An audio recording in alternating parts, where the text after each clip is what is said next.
GERD namanya karena asam lambung bisa menimbulkan rasa terbakar di dada. Kembali lagi di live IG RSUD Koja hari ini dengan saya Dr. Desi sebagai hostnya dan narasumber saya salah satu dokter ahli penyakit dalam dari Rumah Sakit Koja, yaitu saya Dr. Susan. Saya senang banget hari ini bisa hadir di sini dan ini pertama kali loh saya masuk di live Insta di RSUD Koja. Padahal sudah selama ini gitu ya. Saya Dr. Susan, saya subspesialisasi saya adalah lambung, usus dan saluran cerna dan hati. oh baik dokter, jadi hari ini kita akan berbicara tentang apa nih dok? Nah, saya mau pilih topik yang paling banyak orang nanya, paling banyak orang mengeluh tentang itu. Karena itu untuk hari ini saya akan membicarakan topik GERD, G-E-R-D. Oh, topik GERD. Ya. Menarik. Nah. Apa itu dok GERD? Ya, GERD itu banyak pasien memang nanya. Waktu masih kira-kira 5 tahun ke belakang banyak orang masih asing GERD itu apa? Masih nanya, GERD itu apa? Kalau sekarang sih banyak pasien malah bilang, dok saya GERD. Saya GERD. Ya, GERD itu apa? GERD itu adalah kondisi di mana asam lambung naik dari lambung ke kerongkongan. Jadi ini pipa kerongkongan, ini lambung. Sayangnya kita nggak bisa tampil slide. Antara pipa kerongkongan dan lambung itu ada kayak klep, namanya sphincter. Nah, klep ini kendor atau dari lambung tekanannya kuat sehingga asamnya naik ke atas. Nah, itu yang bikin bermacam-macam keluhan dari GERD. Berarti jadi asam lambung itu naik ya dok sampai rasanya ke tenggorokan itu ya dok? Iya benar. Jadi yang saya mungkin mau cerita apa sih yang dirasa kalau GERD. Namun sebelumnya kemarin kan kita sudah post Instastory lalu banyak sobat sehat yang bertanya ya. Jadi saya mau supaya selang-seling ya, saya mau bacakan dulu pertanyaan sobat sehat yang ini ada beberapa pertanyaan yang hampir sama bunyinya. Dari Mas Reski menanyakan, apakah MAH bisa sembuh permanen?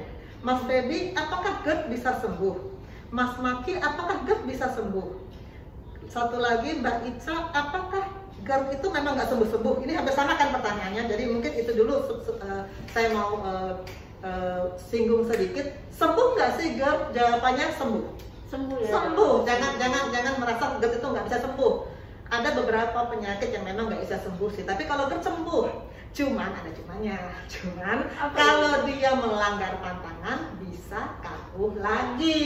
Itu pasien juga banyak yang nanya sama saya, dok sembuh nggak sih ini? Sembuh, asal pantangan jangan dilanggar lagi.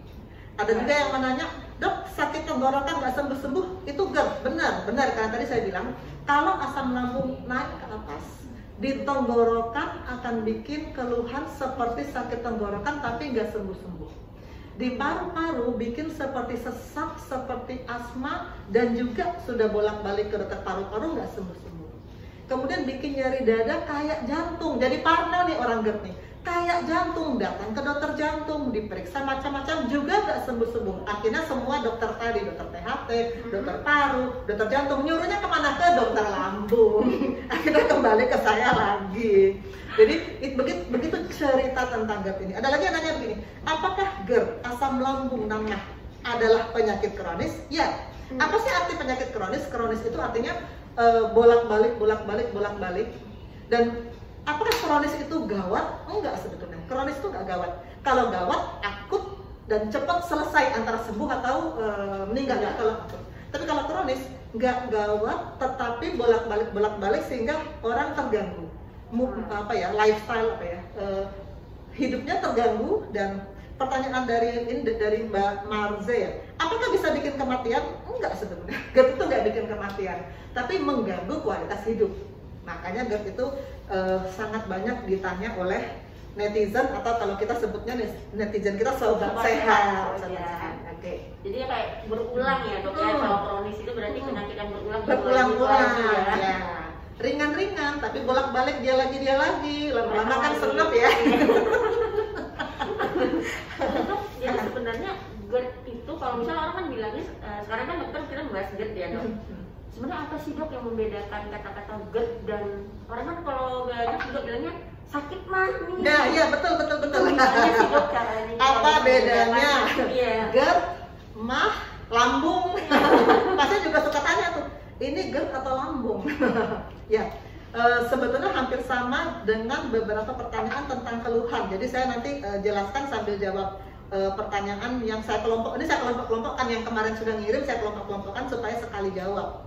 Baik. Jadi apa sih bedanya GERD, mah, dan asam lambung? GERD itu nama penyakit sebetulnya. GERD itu nama penyakit di mana ada asam lambung naik ke atas. Lokasi GERD itu di daerah tulang dada. Lokasi GERD, daerah dada. Sedangkan kalau mah itu lokasinya di ulu hati, jadi lebih bawah. Mah itu lebih bawah, GERD itu lebih atas.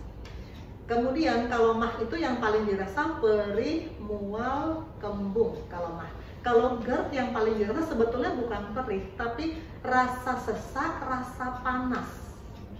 Ya, dan ada regurgitasi. Apa itu regurgitasi?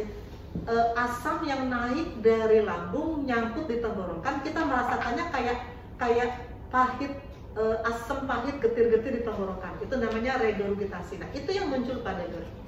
Tentu saja bisa saja bercampur dengan keluhan lambung seperti perih, mual, tapi yang dominannya sebetulnya bukan perih mual, tapi regurgitasi ya, yang rasa reflux itu asam yang berbalik ke tenggorokan, kemudian yang naik, kemudian rasa panas dan rasa sesek. Seseknya bukan kayak asma, bukan sesek yang bongek, bukan, tapi rasa napasnya susah aja. Kalau pasien bilang, saya lihat ya ibu kayaknya sih nggak sesek ya, tapi kok ibu bilang sesek, iya dok saya tuh kalau napas susah. Ya itulah yang namanya GERD. Sesak yang nggak, kalau kita lihat sih nggak kayak sesak, tapi dia merasakan sesak. Itu GERD. Nah, jadi apa bedanya GERD, mah, dan asam lambung? GERD itu seperti itu. Kalau mah itu perih, mual, dan lokasinya lebih di bawah, di ulu hati.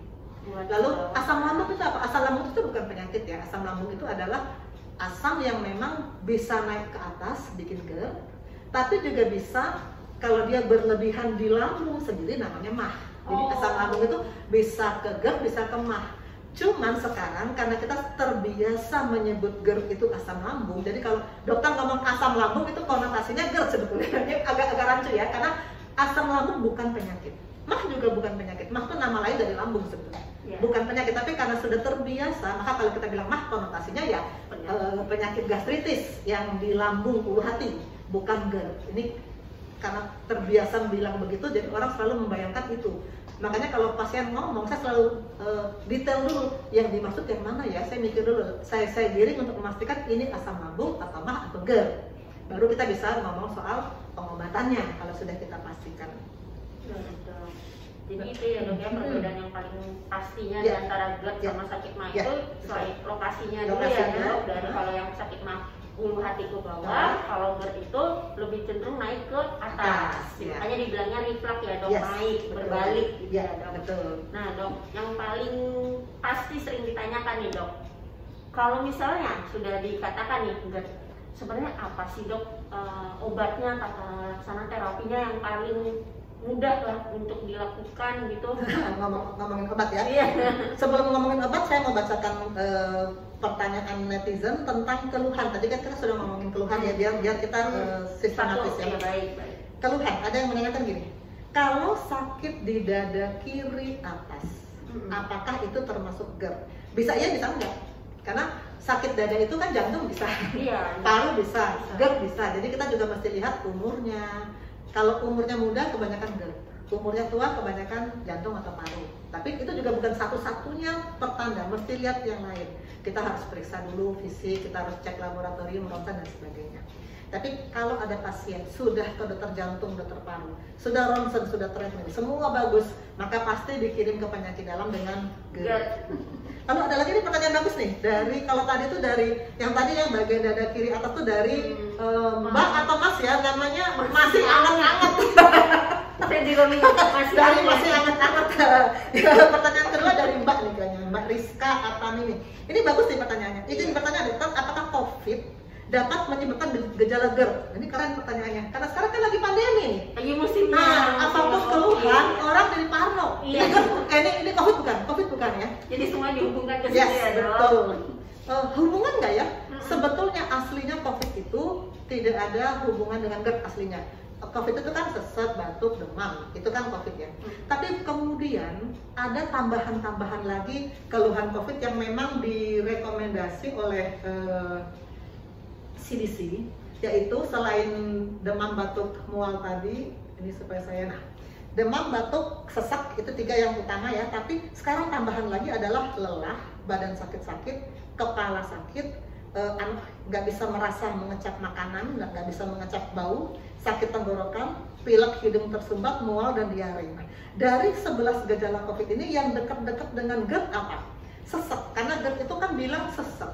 Tapi beda sesaknya GERD sama sesaknya COVID ya. Kalau sesak GERD itu sesak yang kita lihat sih kayak nggak sesak, tapi dia ngerasa kok napas susah gitu, sesak GERD, susah dilukiskan memang.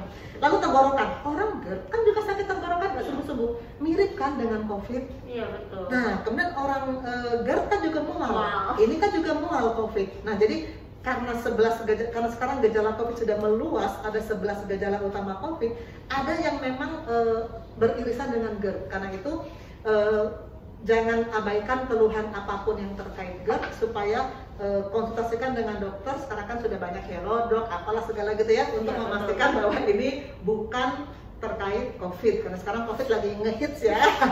Lagi naik daun. Ulang kali. Lalu ada dari Mbak Mega menanyakan, teman saya sesak dan nyeri dada, sudah ke dokter jantung, treadmill normal, disuruh ke dokter lambung, apakah mungkin GERD? Ya mungkin memang, karena saya juga banyak dapat pasien dari dokter lambung, jantung, dari jantung dikirim ke saya karena sudah diperiksa jantungnya nggak ada apa-apa. Memang kita kan paling bahaya jantung ya, takut salah ya kalau jantung, nanti kan urusannya kan berhenti hidup. Selesai kalau jantung. Kalau ini kan, kalau lambung sebetulnya masih panjang ya. Jadi kalau sudah dicek jantung nggak ada apa-apa, kirim ke dokter lambung dan biasanya memang betul GERD. Ada yang bertanya kenapa asam lambung saya tiba-tiba datang dengan sendirinya. Ini dari Mas atau Mbak namanya Dui. Datang dengan sendirinya. Iya, datang dengan sendirinya. Kenapa? Itu yang namanya regurgitasi tadi, bahwa tiba-tiba aja asam itu reflux ya, naik ke atas dan kemudian terasa tercicip-cicip di pangkal tenggorokan, asam, getir, pahit. Secara normal sekali-sekali orang bisa merasakan itu. Tapi kalau tidak bikin keluhan, tidak mengganggu hidup, itu namanya bukan penyakit. Kalau GERD itu mengganggu kehidupan, makanya jadi dibilang penyakit GERD karena mengganggu kualitas hidup. Kenapa bisa terjadi? Nggak nyaman pasti, bahkan sampai sesek, sampai nyeri dada, sampai tenggorokan nggak sembuh-sembuh, jadi nggak nyaman. Tapi kenapa? Pertanyaannya kenapa tiba-tiba datang dengan sendirinya? Karena memang itu namanya penyakit GERD ya, nggak pakai permisi ya, tiba-tiba datang. Kalau permisi bukan penyakit itu namanya. Tiba-tiba datang lalu aja terasa gitu ya. Jadi memang begitulah yang namanya penyakit. Ada lagi yang lainnya ya dari Mbak Yuni Tisnawati. Ketika mas saya kambuh, ulu hati saya sakit. Ini berpengaruh nggak ya? Saat mah kambuh, ulu hati sakit. Kalau mah kambuh ulu hati sakit berarti ini mah beneran, mah yang di lambung bukan ya, bukan. Oke, tadi Dokter Desi menanyakan pengobatan ya. Iya betul. Kalau sebelum kita pengobatan dulu deh, nanti habis pengobatan baru pencegahan ya. Iya, betul, benar. Nah ini kan ada banyak nih yang nanya pengobatan juga nih. Sama Dari ya, Mas ya. Agus nanyanya, ada nggak sih dok obat yang ampuh bisa ngilangin lambung itu pakai tanda seru 4 loh, berarti dia udah gemes banget ya sama lambung. Mungkin ngerasain, ya itu dok yang dari dokter nggak bilang sembuh-sembuh? berulang-ulang, nggak nyaman. Lalu ini ada, ini Upi ini Mbak dong ya kalau Upi ya. Mbak Upi, apa sih obat yang paling bagus untuk GERD? Lalu Mbak Putri menanyakan kalau kena GERD, kalau GERD kambuh, obat apa yang harus diminum? Lalu Ada lagi yang minta tata laksana supportif. oh, ini kayaknya agak-agak berbau medis gitu, ada supportif nih. Asam Mungkin ini ya, tadi. Mbak Marcel, lalu ada ini ini apa ya? Komuter lain. Komuter ya. Komuter Ini lain. Mas atau Mbak ya? Dia menanyakan bagaimana cara mengatasi asam lambung. Jadi ini lebih kurang semuanya masalah pengobatannya. Memang pasien GERD itu banyak yang bosan, kok saya nggak sembuh-sembuh, datang ke saya tuh umumnya sudah berobat kemana-mana, sehingga kemudian minta, lalu bagaimana dok supaya tuntas gitu ya? Sebetulnya ada sih pemeriksaan yang penting untuk sebelum kita memastikan ini GERD, yaitu endoskopi. Jadi kalau pasiennya memungkinkan mau, pasti saya akan tawarkan di endoskopi. Dan kalau di endoskopi memang confirm ini GERD, dan selain endoskopi saya rasa USG juga perlu ya. USG, endoskopi, USG untuk melihat semua penyakit di luar dari saluran makan. Endoskopi untuk melihat semua penyakit di saluran makan. Yang di luar dia nggak bisa, itu endoskopi. Jadi saling melengkapi. Nah, kalau confirm GERD, apa yang kita kasih? Obat, kebanyakan pasien datang ke saya sudah, dok saya minum obat ini, ngasih lapor. Dok saya minum obat ini. Nah, kebanyakan sih obatnya benar loh. Kebanyakan benar obat yang mereka sudah minum. Ini sih udah benar bu, tapi kenapa nggak sembuh? Lamanya minum obat sangat penting. Nah, karena GERD itu bukan seperti sakit kepala, minum obat 2 tablet, hilang, udah sembuh. Nah, pasti kambuh dia. Jadi GERD itu ada lamanya minum obat, harus sudah ada patokannya, yaitu untuk fase pertama harus minum 2 minggu, nggak boleh berhenti. Secara 2 minggu? Yes, nggak boleh berhenti. Sama sekali nggak boleh bolong. Berhenti dijamin kambuh. Nah, sesudah 2 minggu, apakah berhenti? Enggak juga sih, tapi dokter akan evaluasi. Mungkin diturunkan dosisnya, mungkin malah dinaikkan gitu ya. Lalu mungkin perlu lanjut dengan USG atau endoskopi. Jadi itu tergantung saat itu dokter menilai seperti apa. Lalu totalnya berobat GERD itu rata-rata berapa lama ya? Kalau di buku rata-rata 2 bulan. 2 bulan, jadi bukan berarti seminggu selesai, enggak. Jadi kenapa GERD nggak sembuh-sembuh? Karena berobatnya tuh cabut-cabut, ke sini pindah, sini pindah, sini nggak tuntas, makanya nggak sembuh-sembuh. Makanya saya selalu bilang, Pak kalau mau berobat sampai tuntas, Bapak tolong jangan kemana-mana, kontrol rutin dulu sama saya, jangan ke lain hati ya gitu. Jangan loncat-loncat gitu ya. Berarti memang harus benar-benar 2 minggu itu harus rutin sekali diminum ya dok ya obatnya ya. Baru nanti dia kembali lagi, evaluasi lagi. Mungkin diperpanjang, mungkin dosisnya naik, mungkin dosisnya turun gitu. Jadi nggak boleh ya dok, misalnya 3 hari nih minum obat, udah enak nih, berhenti aja. Udah enak berhenti aja lah. Nanti takut kena ginjal, itu kan paling sering pasien itu tuh. Aduh saya nggak berani minum obat 2 minggu, nanti ginjal saya kena. Tergantung obat apa dulu. Kalau obat itu nggak ke ginjal ya, obat itu tidak mengganggu ke ginjal. Nah, terus mungkin sobat chat makin penasaran, apa sih nama obatnya? Jadi banyak tahu nih dok. Dari tadi nggak disebut-sebut nama obatnya. Sobat chat aja makin kepo nih, apa sih sebenarnya nama obatnya? Sebetulnya obat GERD itu mereknya macam-macam, tapi generiknya itu nggak banyak. Hanya ada golongan proton pump inhibitor ya, penghambat pompa proton, paling 4 atau 5 macam. Tapi nanti mereknya dagang kan banyak macam, tapi nama generiknya tuh paling omeprazol, pantoprazol, lansoprazol, esomeprazol. Sebetulnya ada prazol lain, tapi yang inilah yang paling dikenal masyarakat. Yang lebih bagus yang mana? Kalau saya bilang sih sama ya, tapi yang membedakan hasil adalah kepatuhan pada pantangan. Nah, kembali sekarang kita bicara pantangan ya. Tadi kita belum ngomong pantangan ya. Kalau pantangan dilanggar pasti kambuh. Saya selalu bilang gitu ke pasien. Pantangan dilanggar kambuh. Berarti ini salah satu pantangan itu berarti salah satu bentuk dari pencegahan ya. Yes, ya? Betul. Juga pengobatan ya. Karena pengobatan itu sebetulnya pengobatan itu 2 macam kan. Pengobatan yang bersifat obat-obatan dan pengobatan yang bersifat gaya hidup. Lifestyle. Kalau lifestyle ini, gaya hidup ini, kebanyakan kan isinya pantangan. Iya. Nggak boleh. Dan ini yang orang paling nggak suka. Aduh, kalau saya mulai cerita pantangan, cenderung deh. Emang pantangannya apa aja itu dok? Kalau pantangan kita sudah pada pantangan ya. Ini kebetulan ada 3 yang menanyakan pantangan. Mbak Mutiara menanyakan apakah ada pantangan. Mbak Ica, pantangan itu apa?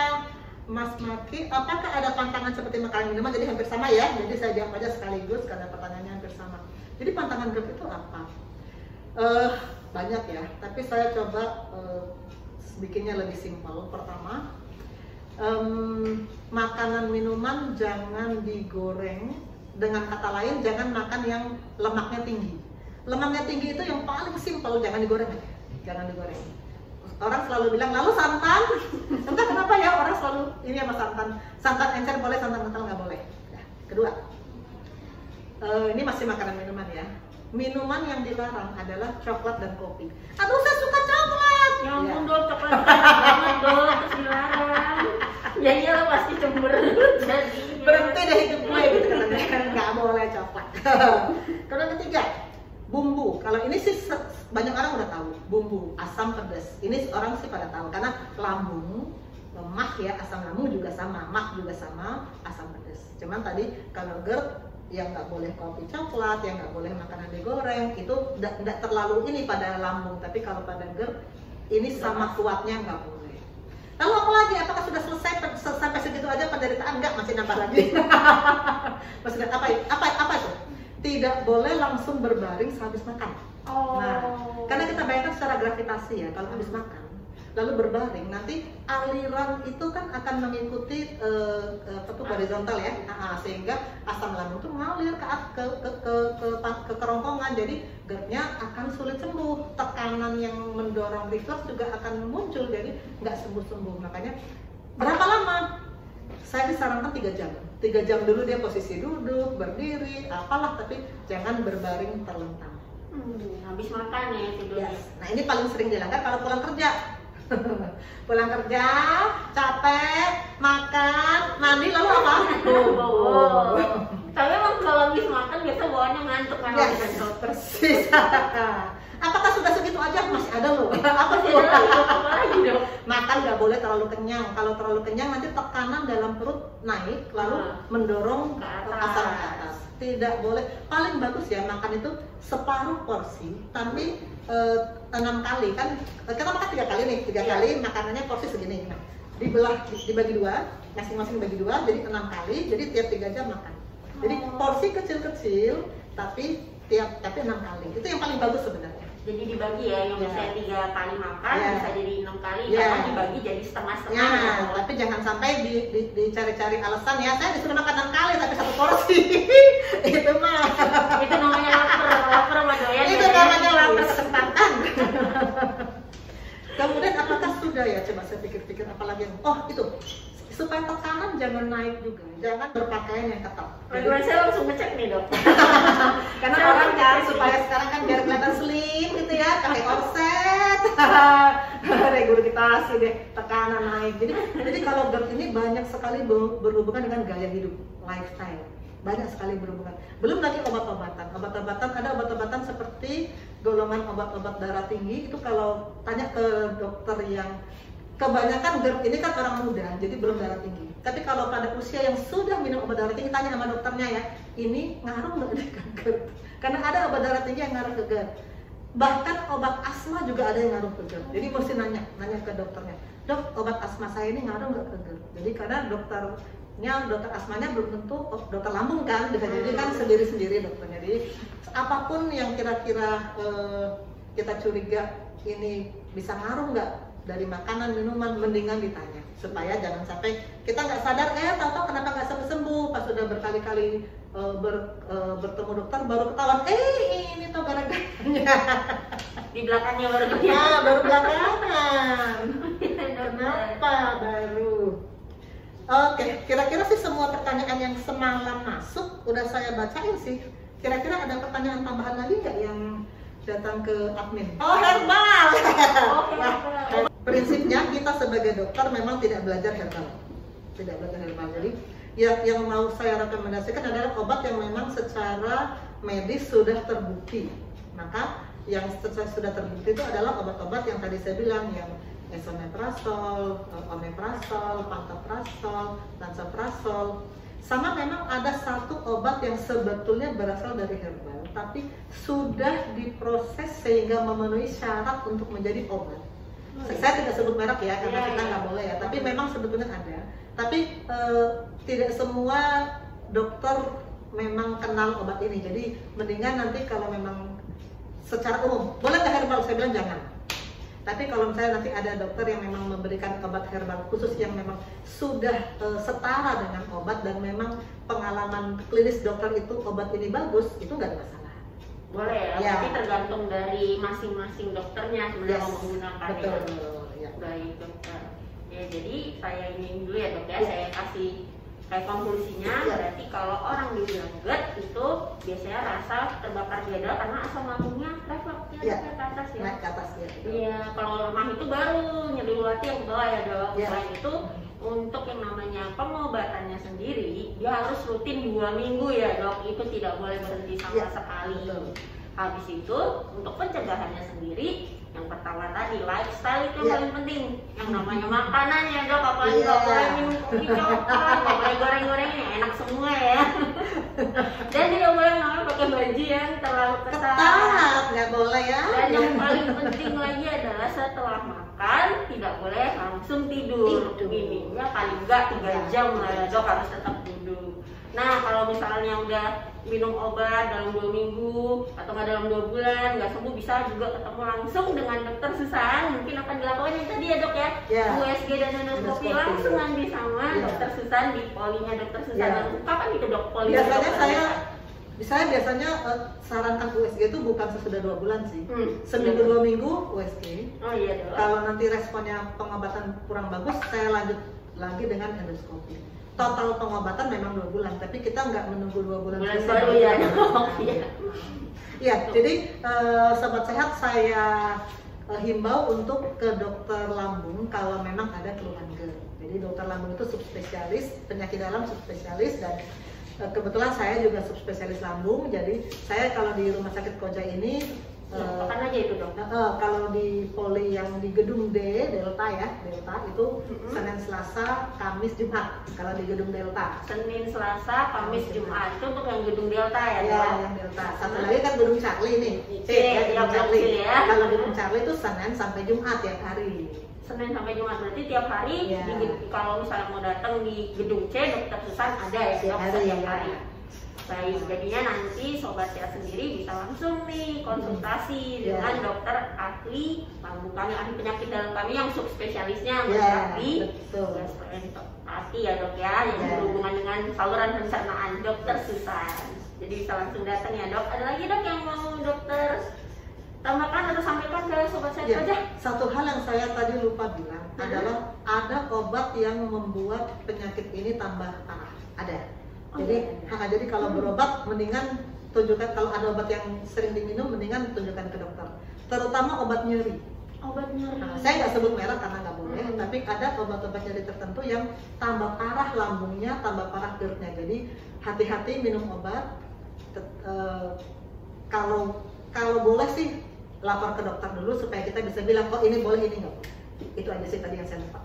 Oh baik dokter, berarti setiap datang berobat berarti harus dikasih tahu dengan baik dan benar ya dok. Dokter ke dokter ya apa sih sebenarnya obat yang sudah mereka minum atau konsumsi ya selama buat mencegah ya dok kan. Oke, ada tambahan apa, ada pertanyaan lagi yang masuk? Jadi yang tadi saya disampaikan oleh dokter Susan, kalau ingin ketemu dengan dokter Susan spesialis penyakit dalam kami bisa datang kalau di Blok C hari Senin sampai Jumat ada terus ya dok ya? Jam kerja. Iya, jam kerja. Itu Blok C itu polinya poli mandiri. Gitu. Senin sampai Jumat sebenarnya kalau poli mandiri Senin sampai Jumat. Sedangkan kalau poli yang di gedung D itu Senin, Selasa, Kamis, Jumat. Senin, Selasa, Kamis, Jumat. Itu yang berarti. Senin, Selasa, Kamis, Jumat. Jangan lupa bisa tuh Senin, Selasa, Kamis, Jumat. Kalau bisa langsung ketemu dan konsultasi langsung dengan dokter Susan. Jadi apalagi pengen tahu lagi nih lebih banyak nih, bisa langsung datang, bisa langsung berobat. Ya baik, jadi kita udah tentang GERD sudah disampaikan ke sobat sehat Koja semuanya. Semoga ini berguna ya dok ya untuk kita semua, dan salam sehat semua. Apa ini asam lambung, rasa terbakar di dada, asam ketir di tenggorokan, dan rasa sesak di dada. Mengapa